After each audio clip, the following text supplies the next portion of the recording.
नमस्कार दोस्तों, स्वागत है सभी का आपके अपने YouTube channel online study D की में। आज हम देखने वाले हैं बाल विकास एवं शिक्षा शास्त्र से संबंधित 50 अति महत्वपूर्ण प्रश्न जो कि आने वाले हमारे सी टेट, एस टेट और साथ ही साथ अन्य टेट एग्जाम जिनकी तैयारी में आप लगे हुए हैं उनके लिए काफी हेल्पफुल यहाँ पर रहने वाले हैं। तो आइए और स्टार्ट करते हैं और समझते हैं आज के हमारे CDP से संबंधित टॉप 50 क्वेश्चन। और फर्स्ट क्वेश्चन इसमें आता है, निम्न में से कौन एक शिक्षक की भूमिका का सर्वश्रेष्ठ व्याख्या यहाँ पर करता है। चार विकल्प हैं और चार विकल्प में से कौन सा विकल्प यहाँ पर एक शिक्षक की भूमिका की सर्वश्रेष्ठ व्याख्या करता है।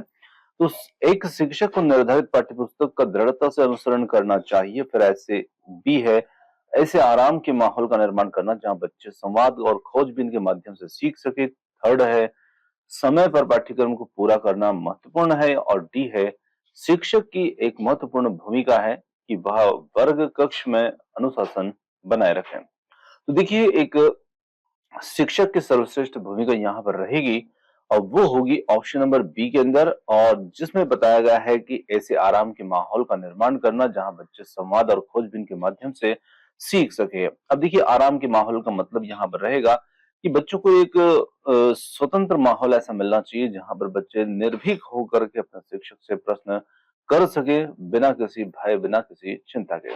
तो ऐसे माहौल का निर्माण करना एक शिक्षक की यहाँ पर मतलब उसका दायित्व बन जाता है। और बच्चे जहां पर संवाद कर सके, खोजबीन कर सके और उनके माध्यम से यहाँ पर बच्चे सीख सकें। आगे बढ़ते हैं अगले प्रश्न पर। अगला प्रश्न है, पिछड़ापन बालक के सीखने की किस गति का घोतक है। तो देखिए, पिछड़ापन यहाँ पर बालक के सीखने की किस गति है। तो पिछड़ापन यहाँ पर उस शब्द से ही हमें यहाँ पर बच्चे की गति है वो पता चलती है। पिछड़ापन मतलब कि बच्चा पीछे है ना, पीछे है। तो यहाँ पर बच्चे की जो गति होगी वो निश्चित रूप से मंद होगी। बच्चा धीमी गति से यहाँ पर सीख रहा है और इसके लिए विकल्प बी हमारा उत्तर होगा। इनमें से कौन से रणनीति मनोवैज्ञानिक सिद्धांतों के सबसे निकट है। तो यहाँ पर प्रश्नोत्तर व्याख्यान पाठ्यपुस्तक इनमें से सभी। तो यहाँ पर प्रश्नोत्तर जो होगी ये रणनीति मनोवैज्ञानिक सिद्धांतों के सबसे निकट है। आगे बढ़ते हैं। जब कोई शिक्षक यह समझता है कि लड़के स्वाभाविक रूप से लड़कियों से गणित में ज्यादा अच्छे होते हैं, तो ये दर्शाता है कि देखिए, जब शिक्षक इस प्रकार से समझते हैं कि लड़के जो हैं वो स्वाभाविक रूप से लड़कियों से गणित में ज्यादा अच्छे हैं, तो कहीं ना कहीं यहाँ पर ये जो सोच है, ये जो समझना है शिक्षक का, ये एक चिंतक, नैतिक, लिंग भेदी अच्छी सोच, तो यहाँ पर एक लिंग भेदी सोच को ये दर्शाता है। और इसके लिए हमारा विकल्प सी जो होगा वो इसमें उत्तर होगा। आगे बढ़ते हैं। सामाजिक अधिगम का सिद्धांत किसने प्रतिपादित किया। तो यहाँ पर थार्नडाइक है, पावलोव है, वेंडूरा है और रोजर्स है। तो यहाँ पर हम कह सकते हैं ये सिद्धांत का प्रतिपादन किया था वेंडूरा ने। ऑप्शन सी यहाँ पर उत्तर होगा। अगला प्रश्न हमारा अभिकथन के रूप में है और अभिकथन में यहाँ पर है, एक बच्चा 11 महीने में चलना सीखता है जबकि दूसरा 15 महीने में चलना सीखता है। कारण बताया, व्यक्तियों में विकास भिन्न भिन्न दरों पर होता है। अब क्या यहाँ पर ए आर दोनों सही है और आर सही व्याख्या करता है ए की, या फिर ए आर दोनों सही है लेकिन आर सही व्याख्या नहीं है ए की। ए सही लेकिन आर गलत है या ए आर दोनों गलत हैं। तो देखिए, यहाँ पर ए आर दोनों ही सही है और यहाँ पर जो आर है वो सही व्याख्या करता है ए की। यानी कि कोई बच्चा हो सकता है 11 महीने में चलना सीखता है, कोई 15 महीने में। तो यहाँ पर ये होगा। अगला प्रश्न है, विकास निम्न में से किस पर निर्भर है। तो यहाँ पर आनुवंशिक बनावट, भौतिक वातावरण, सामाजिक सांस्कृतिक कारक, और यहाँ पर इसके लिए कूट दिए हैं 1 2 2 3 1 3 1 2 3। तो यहाँ पर हमारा जो उत्तर होगा वो होगा ऑप्शन नंबर फोर्थ, जो कि होगा 1 2 3। विकास जो होता है आनुवंशिक बनावट, भौतिक वातावरण और सामाजिक सांस्कृतिक कारक पर निर्भर करता है। चलिए आगे चलते हैं। किस अवस्था में प्रतीकात्मक खेल बढ़ता है और संज्ञानात्मक विकास को समर्थन देता है। तो शैशवावस्था, प्रारंभिक बाल्यावस्था, मध्य बाल्यावस्था या फिर किशोरावस्था। तो जो अर्ली चाइल्डहुड होता है जिसे हम प्रारंभिक बाल्यावस्था कहते हैं, यहाँ पर प्रतीकात्मक खेल जो है बढ़ता है और संज्ञानात्मक विकास को समर्थन देता है। निम्न में से बच्चों की प्राथमिक समाजीकरण की संस्था कौन सी है। किताबें, पत्रिकाएं, मीडिया और धार्मिक संस्थान, परिवार। तो यहां पर हम बात करेंगे बच्चों के प्राथमिक समाजीकरण संस्था की, तो वो होता है परिवार, और ये इसके लिए एक प्राइमरी एजेंसी होती है। अगला प्रश्न है, एक 5 वर्ष की बच्ची यह तर्क करने में विफल रहती है कि जब पानी को एक लंबे और संकीर्ण गिलास से एक चौड़े बर्तन में स्थानांतरित किया जाता है तो पानी की मात्रा समान रहती है। पियाजे के अनुसार इनका क्या कारण है? तो यहाँ पर वह प्रतिवर्ती सोच नहीं रखती है, वो लक्ष्य को निर्देशित व्यवहार नहीं कर सकती, वह प्रतीकों का इस्तेमाल नहीं कर सकती, वह नकल नहीं कर सकती। तो यहाँ पर यदि हम बात करें तो बच्ची यहाँ पर प्रतिवर्ती सोच नहीं रखती। ऑप्शन ए इसमें उत्तर होगा। अगला प्रश्न है, लेवाइगोस्की के सिद्धांत के अनुसार हमारी संज्ञानात्मक संरचनाओं की बनावट व हमारी संज्ञानात्मक प्रक्रियाओं में बदलाव इनाम, सांस्कृतिक उपकरण, स्कीमा या फिर है संज्ञानात्मक द्वंद। तो यहां पर होगा लेवाइगोस्की के सिद्धांत के अनुसार हमारी संज्ञानात्मक संरचनाओं की बनावट, हमारी संज्ञानात्मक प्रक्रियाओं में बदलाव, ये सांस्कृतिक उपकरण है। ऑप्शन सी यहाँ पर उत्तर होगा। अगला प्रश्न है, पियाजे के अनुसार विशिष्ट मनोवैज्ञानिक संरचनाओं जिसमें हम अनुभव से सही अर्थ निकालने के व्यवस्थित तरीकों को क्या कहा जाता है? मानसिक मैप, मानसिक उपकरण, स्कीमा या प्रतिमान इसे हम कहेंगे, इसे हम कहेंगे यहाँ पर स्कीमा। तो पियाजे के अनुसार जो हमारी विशिष्ट मनोवैज्ञानिक संरचना है और जिनसे हम अनुभव से अर्थ निकालते हैं, उसके व्यवस्थित तरीके को हम स्कीमा कहते हैं। ऑप्शन सी यहाँ पर उत्तर होगा। अगला प्रश्न आता है यहाँ पर, टीएटी परीक्षण का पूर्ण नाम क्या है? तो यहाँ पर टीचर एपर्सेप्शन टेस्ट है, थैमेटिक एपर्सेप्शन टेस्ट है, ट्रुथ एपर्सेप्शन टेस्ट है और डी है इनमें से कोई नहीं। तो यहां पर सही उत्तर होगा हमारा ऑप्शन नंबर बी, जिसे हम थैमेटिक एपर्सेप्शन टेस्ट कहेंगे, ये इसमें उत्तर होगा। प्रेक्षण का क्या अर्थ होता है? देखना, जानना, समझना या फिर सभी? तो प्रेक्षण का यहाँ पर अर्थ होगा देखना और इसके लिए विकल्प ए इसमें सही होगा। मनोविश्लेषण सिद्धांत के प्रतिपादक कौन है? तो यहां पर है मूरे, मॉर्गन, फ्रायड या इनमें से कोई नहीं। तो उत्तर हो जाता है इस प्रश्न के लिए फ्रायड, जिन्हें हम सिगमंड फ्रायड भी कहते हैं। रोसा स्याही धब्बा परीक्षण जो होता है, इसमें कितने कार्ड होते हैं? काफी महत्वपूर्ण प्रश्न है। हरमन रोसा स्याही धब्बा परीक्षण, यहां पर कार्ड 10, 12, 16, 18। तो यहां पर कार्ड की संख्या होती है ऑप्शन ए 10। निम्न में से कौन सा कारक विद्यार्थी की असफलता के लिए जिम्मेदार है? असंदर्भित पाठ्यक्रम, विषय वस्तु को प्रस्तुत करने के विविध तरीके, विद्यार्थी केंद्रित गतिविधियां, व्यक्तिगत भिन्नताओं का मान। तो यहां पर उत्तर हो जाता है असंदर्भित पाठ्यक्रम, ये यहां पर विद्यार्थी की असफलता के लिए जिम्मेदार है। प्रभावी अधिगम के लिए शिक्षार्थी की रिक्त स्थान भागीदारी आवश्यकता होती है, मतलब किस प्रकार की भागीदारी यहाँ पर विद्यार्थी की होना चाहिए प्रभावी अधिगम के लिए? तो विद्यार्थी को भी सक्रिय भागीदारी विद्यार्थी की होना चाहिए और इसके लिए विकल्प एक इसमें उत्तर होगा।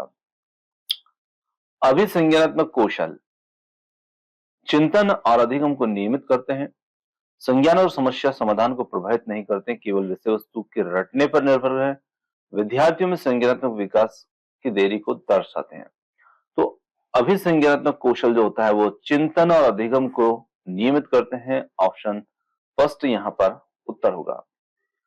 अगला प्रश्न है, लड़कों को उपहार में खेलने के लिए अक्सर कार और यांत्रिक ब्लॉक, लड़कियों को गुड़िया और चित्रकारी के संसाधन दिए जाते हैं, यह अनुपयुक्त प्रथा क्या दर्शाती है? जेंडर स्थिरता, जेंडर समता, जेंडर पक्षपात या फिर जेंडर सशक्तिकरण? तो यहां पर ये जो अनुपयुक्त प्रथा है ये दर्शाती है जेंडर पक्षपात को।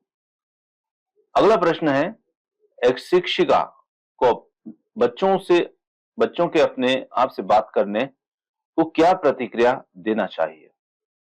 उसे हतोत्साहित करना चाहिए क्योंकि वह आत्म केंद्रितता को बढ़ावा देता है, उसे हतोत्साहित करना चाहिए क्योंकि इसके द्वारा बच्चा अपना खुद का ध्यान भंग करता है, या फिर उसे प्रोत्साहित करना चाहिए क्योंकि इससे वह स्वनियमन सुसाधित होता है, उसे प्रोत्साहित करना चाहिए क्योंकि इससे शिक्षक की जिम्मेदारी खत्म हो जाती है।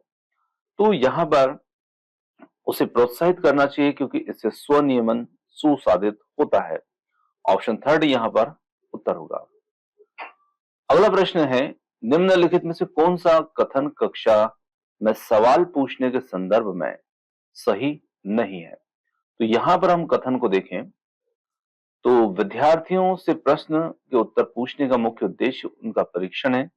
विश्लेषणात्मक प्रश्न पूछने से विद्यार्थियों का समालोचनात्मक चिंतन में मदद मिलती है। विद्यार्थियों को कक्षा में प्रश्न पूछने के लिए प्रोत्साहित करना चाहिए। या फिर फोर्थ है, प्रश्न जो विवेचन और अनुप्रयोग पर आधारित होते हैं उच्चतर श्रेणी के चिंतन कौशलों को बढ़ावा देते हैं। तो यहाँ पर हमारा जो उत्तर होगा वो होगा विद्यार्थियों से प्रश्न के उत्तर पूछने का मुख्य उद्देश्य उनका परीक्षण करना है। ये यहाँ पर सही नहीं है, क्योंकि हमें जो गलत कथन है उसको ढूंढना था, और वो होगा यहाँ पर पहला, ऑप्शन फर्स्ट है। समावेशी शिक्षा के लिए निम्न में से कौन सहायक है? तो यहाँ पर जो सहायक है उसकी बात करेंगे तो यहाँ पर विद्यार्थी के बीच प्रतिस्पर्धा की भावना, लचीला पाठ्यक्रम और अनम्य स्कूल कैलेंडर, विद्यार्थी की आवश्यकता के अनुसार उचित आवास, और फोर्थ है सख्त शिक्षक केंद्रित शिक्षा शास्त्र। तो देखिए हम बात कर रहे हैं समावेशी शिक्षा के लिए, और उसमें जो सहायक होगा वो होगा विद्यार्थी की आवश्यकता के अनुसार उचित आवास, ऑप्शन फर्स्ट, तो सॉरी थर्ड यहाँ पर उत्तर होगा।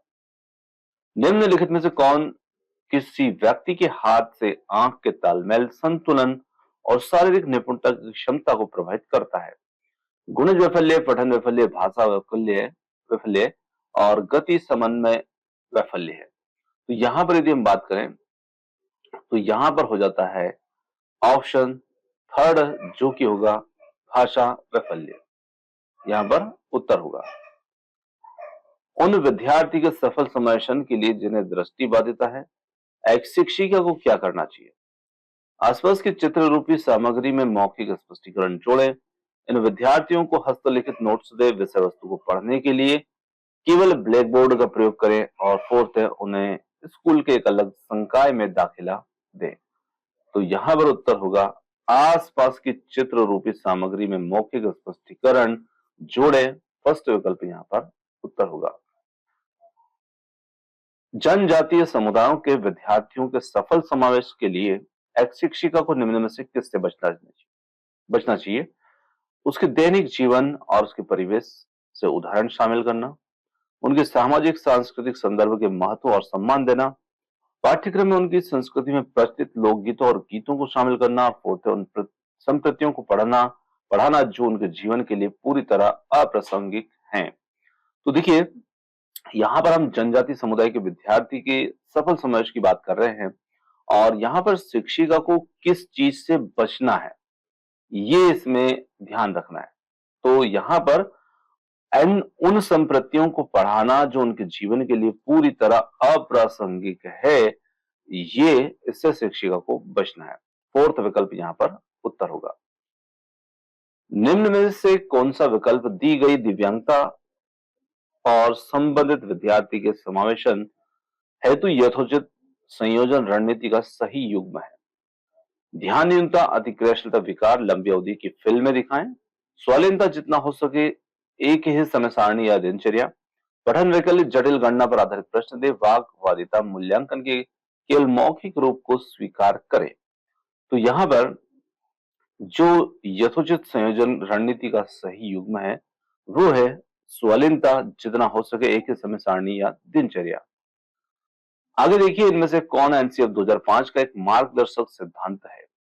एकीकृत पाठ्य पुस्तकों का विकास, बस्ते के बोझ को कम करना, परीक्षा प्रणाली को अधिक लचीला बनाना, और डी है उपरोक्त सभी। तो यहां पर एनसीएफ 2005 के मार्गदर्शक सिद्धांत की बात करें तो इसमें होगा ये सभी, क्योंकि एनसीएफ 2005 जो है बोझ को भी कम करेगा, एकीकृत पाठ्य पुस्तकों का विकास भी, और परीक्षा प्रणाली को भी लचीला भी। अगला प्रश्न है, एक सामान्य बुद्धि का बच्चा भाषा पढ़ने और समझने में कठिनाई दिखाता है, यह बच्चे के निम्नलिखित में से कौन से लक्षणों को इंगित करेगा? डिसलेक्सिया, डिसग्राफिया, डिसकैलकुलिया या फिर डिस्प्रैक्सिया। तो यहां पर बच्चा भाषा पढ़ने और समझने में कठिनाई दिखाता है, तो यहां पर लक्षण है डिसलेक्सिया, ऑप्शन फर्स्ट। ज्योत्सना अक्सर, ये अक्सर था, ज्योत्सना अक्सर, तो यहां पर अवसर लिखा है तो उसको अक्सर समझिएगा। ज्योत्सना अक्सर निर्धारित कार्य को छोटे छोटे कार्यों में विभाजित कर देती है ताकि वह उसे आसानी से कर सके, वह उपयोग कर रही है। सहायक विस्तार प्रक्रिया, उपलक्ष्य विश्लेषण प्रक्रिया, क्रियाशील दृढ़ता, न्यूनकारिता। तो यहां पर ज्योत्सना जो है वो न्यूनकारिता का उपयोग कर रही है, क्योंकि जब हमारे लिए कार्य जो है बड़ा होता है तो हम उसे छोटे छोटे टुकड़ों में करते हैं, जिससे हमें उसे करने में समय कम लगता है और कार्य का बोझ भी कम हो जाता है। तो यहीं पर आगे बढ़ते हैं अगले प्रश्न पर। हावर्ड गार्डनर के अनुसार वह व्यक्ति जिनमें दूसरों की मनसाओं, भावनाओं और व्यवहारों को समझने और उसके साथ संबंध बनाने की क्षमता होती है, उनमें कौन सी बुद्धि होती है? प्रकृतिवादी, अंतर्व्यक्तित्व या स्थानिक? तो यहां पर इनकी जो बुद्धि होती है वो होती है ऑप्शन नंबर सेकेंड, यहां पर अंतर्व्यक्तित्व। जब बच्चे स्कूल में प्रवेश करते हैं, तो जब बच्चे स्कूल में प्रवेश करते हैं उन्हें अपनी मातृभाषा में बोलने की अनुमति दी जानी चाहिए, क्योंकि अभिव्यक्ति महत्वपूर्ण है। देखिए ये प्रश्न बहुत अच्छा प्रश्न है। और जब बच्चे स्कूल में प्रवेश करते हैं, यानी कि बच्चे शुरुआती कक्षाओं में जब बच्चे प्रवेश करते हैं, तो वो अपने घर परिवेश की जो भाषा जो लेकर आते हैं, उनकी मातृभाषा, उनमें बच्चों को बोलने की अनुमति देना चाहिए। पहला ही विकल्प यहाँ पर बहुत अच्छा विकल्प है और यही हमारा इसमें उत्तर भी होगा। किसी छात्र की मानसिक और वास्तविक दोनों आयु 7 वर्ष है, उसे किस श्रेणी में रखा जा सकता है? सामान्य बुद्धि से नीचे, सामान्य बुद्धि या तीव्र बुद्धि, प्रतिभाशाली बुद्धि? तो देखिए बच्चे को यहाँ पर सामान्य बुद्धि की श्रेणी में रखा जाएगा। बच्चे की वास्तविक मानसिक दोनों ही आयु सेम है और बच्चा यहाँ पर सामान्य बुद्धि का होगा। किसी जांच के लिए ब्लूप्रिंट तैयार करते समय इनमें से किसको ध्यान में नहीं रखा जाता? प्रकरण, अनुदेशात्मक उद्देश्य, प्रश्नों के स्वरूप, शिक्षण, समय? तो यहां पर शिक्षण समय को ध्यान में नहीं रखा जाता है, क्योंकि शिक्षण समय को ध्यान में कक्षा में रखा जाता है, ब्लूप्रिंट तैयार करने में नहीं। एनसीएफ 2005 के अनुसार गणित शिक्षण का एक मुख्य उद्देश्य है। तो देखिए एनसीएफ 2005 के अनुसार बच्चे की चिंतन प्रक्रिया का गणितीकरण करना, संख्या संबंधी कौशल का विकास करना, समस्या समाधान कौशलों का विकास करना, विश्लेषणात्मक योग्यता को पोषित करना। तो एनसीएफ 2005 के अनुसार गणित का एक मुख्य उद्देश्य जो होगा वो होगा समस्या समाधान के कौशल बच्चे में विकसित करना। ऑप्शन सी यहां पर उत्तर होगा। अगला प्रश्न है, शिक्षकों को शिक्षार्थियों के समक्ष किसी जानकारी को स्पष्टता और आनंददायी तरीके से रखना चाहिए तथा इस जानकारी को उन बातों से जोड़ना चाहिए जिसके बारे में शिक्षार्थी नहीं जानते, पूर्व से जानते, जानने को इच्छुक हैं या जानने को इच्छुक नहीं है। तो देखिए जब हम बच्चों के समक्ष कोई जानकारी स्पष्टता और आनंददायक तरीके से रखेंगे और उस जानकारी को हम उन चीजों से जोड़ेंगे जिन्हें बच्चे पूर्व से जानते हों या जानने के इच्छुक हों। तो यहां पर ऑप्शन सी यहां पर उत्तर होगा। आगे देखिए अगला प्रश्न है, पाठ योजना का मुख्य भाग है निष्कर्ष, पुनरीक्षण, तैयारी, प्रस्तुतिकरण? तो यहां पर मुख्य भाग होता है इसकी तैयारी। ऑप्शन सी यहां पर उत्तर है। जीन पियाजे के अनुसार किस अवस्था में बच्चों में अमूर्त तर्क एवं तार्किक कौशल विकसित होते हैं? संवेद गति अवस्था, मूर्त प्रक्रिया अवस्था, वाक प्रक्रिया अवस्था या फिर औपचारिक प्रक्रिया अवस्था? तो यहां पर औपचारिक प्रक्रिया अवस्था, ऑप्शन डी इसमें हमारा उत्तर होगा। अगले प्रश्न पर चलते हैं। गणित सीखने के रचनात्मक उपक्रम के तहत विद्यार्थियों को प्रोत्साहित किया जाता है। त्रुटियों से पूर्णतः बचना, उदाहरणों से नियम सूत्रों का पता लगाना, नियम सूत्रों को याद करने पर जोर, और इनमें से सभी? तो देखिए यहाँ पर गणित सीखने के रचनात्मक उपक्रम के तहत विद्यार्थियों को प्रोत्साहित किया जाता है उदाहरण से नियम या सूत्रों का पता लगाने में। ऑप्शन बी यहां पर उत्तर होगा। किशोर अवस्था की प्रमुख विशेषता नहीं है, संवेगों का आधिक्य है, संचय की प्रवृत्ति है, कल्पना की बहुलता, मानसिक विकास? तो यहां पर होगा संचय की प्रवृत्ति। ऑप्शन बी इसमें हमारा उत्तर है। लेवाइगोस्की के अनुसार संज्ञानात्मक विकास का मूल कारण है, तो यहां पर सामाजिक अन्योन्य क्रिया, मानसिक प्रारूपों का समायोजन, उद्दीपक, संतुलन? तो उत्तर हो जाता है सामाजिक अन्योन्य क्रिया, इसमें हमारा उत्तर होगा। जो छात्र एक ही गद्यांश को पढ़ते हैं फिर भी इसके अर्थ को पूरी तरह से अलग अलग व्याख्या करते हैं, इनके बारे में इनमें से क्या सही है? यह संभव नहीं है, उन्हें फिर से गद्यांश पढ़ने की जरूरत है। यह संभव है क्योंकि शिक्षक ने गद्यांश की व्याख्या नहीं की है। यह संभव है क्योंकि विभिन्न कारक अलग अलग ढंग से व्यक्ति के अधिगम को प्रभावित करते हैं। और डी है, यह संभव नहीं है क्योंकि अधिगम अर्थ निर्माण नहीं है। तो देखिए, दो छात्र जब एक ही गद्यांश को पढ़ते हैं, अलग अलग तरीके से उसकी व्याख्या करते हैं, तो यहाँ पर यह संभव है क्योंकि विभिन्न कारक अलग अलग ढंग से व्यक्ति के अधिगम को प्रभावित करते हैं। और इसके लिए विकल्प सी हमारा इसमें उत्तर होगा। करके सीखने पर आधारित है निगमन विधि, प्रयोजना, संश्लेषण या विश्लेषण। तो यहाँ पर प्रयोजना विधि जो होती है, प्रोजेक्ट पद्धति, ये करके सीखने पर आधारित होती है, जहां पर विद्यार्थी को प्रत्यक्ष अनुभव होता है। सीखी गई क्रिया अन्य समान परिस्थितियों में उपयोग किए जाना क्या कहलाता है? तो अधिगम, अधिगम का स्थानांतरण, परिपक्वता, अध्ययन, तो इसे हम कहते हैं अधिगम स्थानांतरण। और इसके लिए होगा ऑप्शन बी। समाजीकरण की प्रक्रिया में शिक्षक का उत्तरदायित्व है। समाजीकरण का वातावरण, सामूहिक कार्यों का प्रोत्साहन, सांस्कृतिक कार्यों का प्रोत्साहन, उपरोक्त सभी। तो यहां पर हम कह सकते हैं उपरोक्त सभी, यहां पर हमारा उत्तर होगा। शिक्षार्थी नहीं सीख सकते जब तक उन्हें शिक्षा के सामाजिक लक्ष्यों की जरूरत के अनुसार नहीं पढ़ाया जाता, उन्हें यह पता नहीं हो कि पढ़ाई गई बातों के निकट भविष्य में जांचा जाएगा, उन्हें सीखने के लिए तैयार नहीं किया जाता और प्रतिदिन उनके घर, उनके माता पिता विद्यालयों में ली गई उनके सीख के बारे में नहीं पूछा जाता।